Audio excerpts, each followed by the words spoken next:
हर समाज में कामयाबी और कामयाब लोगों का बहुत गुणगान होता है, उनकी स्तुति तक होती है, उन्हें सिर पर बिठाया जाता है, पलकों पर बिठाया जाता है और ऐसा होना भी चाहिए। लेकिन कामयाबी की परिभाषा क्या है? क्या पद, प्रतिष्ठा, पैसा या पावर यही कामयाबी की सच्ची निशानी है या कुछ और? क्योंकि अगर यही कामयाबी की सच्ची निशानी है तो फिर चुनिंदा लोग ही कामयाब कहे जा सकते हैं। बहुत गिने चुने लोग हैं जिन्हें हीरो समझा जा सकता है। लेकिन मुझे ये लगता है कि कोई भी समाज चुनिंदा हीरो की वजह से नहीं चल सकता। हर समाज के पीछे लाखों करोड़ों हीरोज हैं और जो कामयाब लोग हैं लेकिन उनकी स्तुति नहीं की जा रही और शायद उनको भी नहीं पता कि वो हीरोज हैं। मेरी एक कामयाब आदमी की जो परिभाषा है वो थोड़ी सी भिन्न है। मेरे हिसाब से कामयाब आदमी वो है जो ईमानदार है, मेहनती है और विनम्र है। और जब मैं ईमानदार कह रहा हूं तो सिर्फ आर्थिक ईमानदारी नहीं बल्कि व्यवहारिक ईमानदारी भी।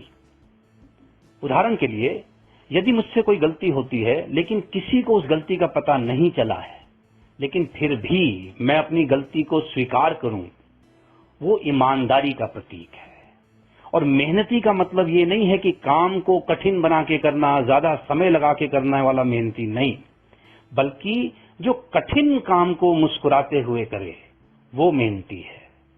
और जो अपने स्वभाव में विनम्रता रखता हो वो कामयाब है। और इन तीन गुणों के अलावा यदि आपके पास पद, प्रतिष्ठा, पैसा और पावर भी है तो वो सोने पर सुहागा है।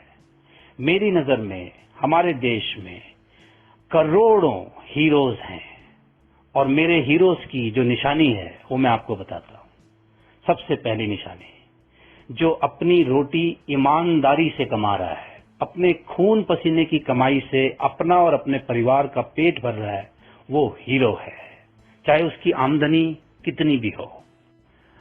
आप लोगों ने भी गुरु नानक देव जी के जीवन का एक किस्सा जरूर सुना होगा जिसमें उन्होंने एक बहुत अमीर आदमी के घर भोजन का निमंत्रण ठुकराकर एक गरीब मजदूर के घर भोजन करने का फैसला लिया। उनके इस फैसले से सब अचंभित और हैरान थे और कारण पूछना चाहते थे।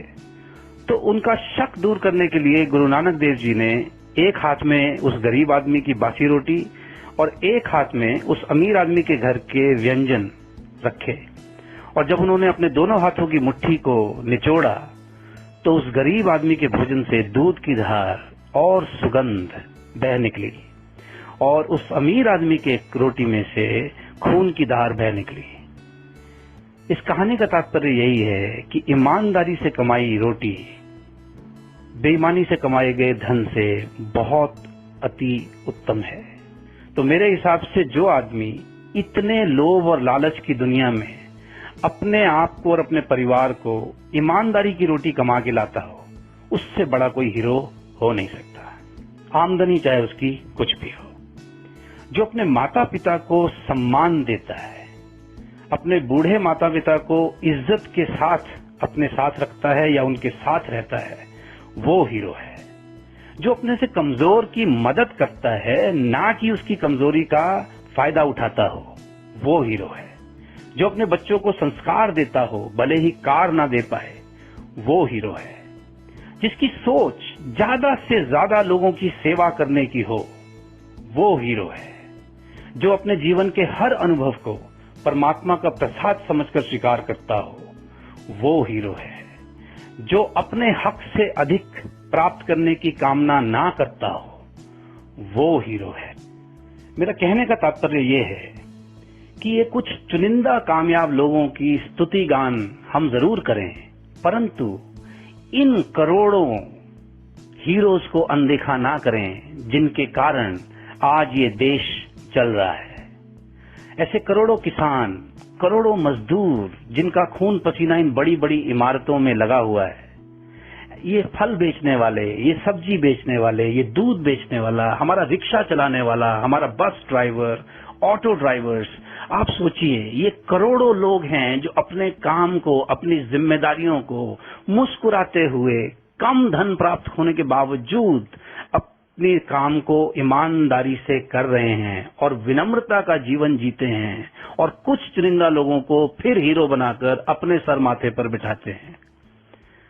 हमें अपने इन अनगिनत हीरोज का सम्मान करना चाहिए, इन्हें अपने दिल में जगह देनी चाहिए और जब भी हमारे आसपास से ये हीरोज कोई गुजरें तो मन ही मन इन्हें एक सैल्यूट जरूर करें।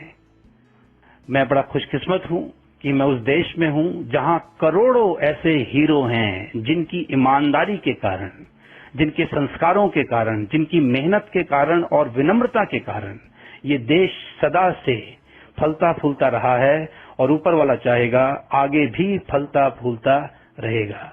और मुझे गर्व है अपने इन सब हीरोज पे। मेरा सलाम है इन सब हीरोज को जो इस बेईमानों की दुनिया में भी अपनी ईमानदारी को और संस्कारों को कायम रखते हुए मेहनत कर रहे हैं और विनम्रता पूर्वक जीवन जी रहे हैं। अंत में संत कबीरदास जी के दो दोहों से मैं अपनी बात समाप्त करना चाहूंगा। बड़ा हुआ तो क्या हुआ जैसे पेड़ खजूर, पंथी को छाया नहीं फल लागे अति दूर। ऐसे बड़े होने का क्या फायदा जो हमारे अलावा किसी और को कोई फायदा ना पहुंचा पाए।